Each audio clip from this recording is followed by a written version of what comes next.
सबसे महंगा गिफ्ट कौन अपने पत्नी को किया है। नमस्कार दोस्तों, आप सभी का बहुत बहुत स्वागत है हमारे YouTube चैनल में। तो दोस्तों, आज के इस वीडियो में हम बात करने वाले हैं दो सुपरस्टार के बारे में जो अपने अपने पत्नियों को जो है कार गिफ्ट किए हैं।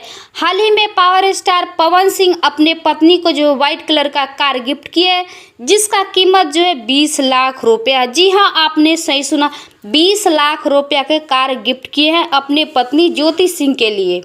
वही ट्रेंडिंग स्टार खेसारी लाल यादव के बारे में जाने तो खेसारी लाल यादव भी अपने पत्नी को जो है एक कार गिफ्ट किए थे, जिसका कीमत था जो है 2 करोड़ रुपया, जिसका नाम था डिफेंडर।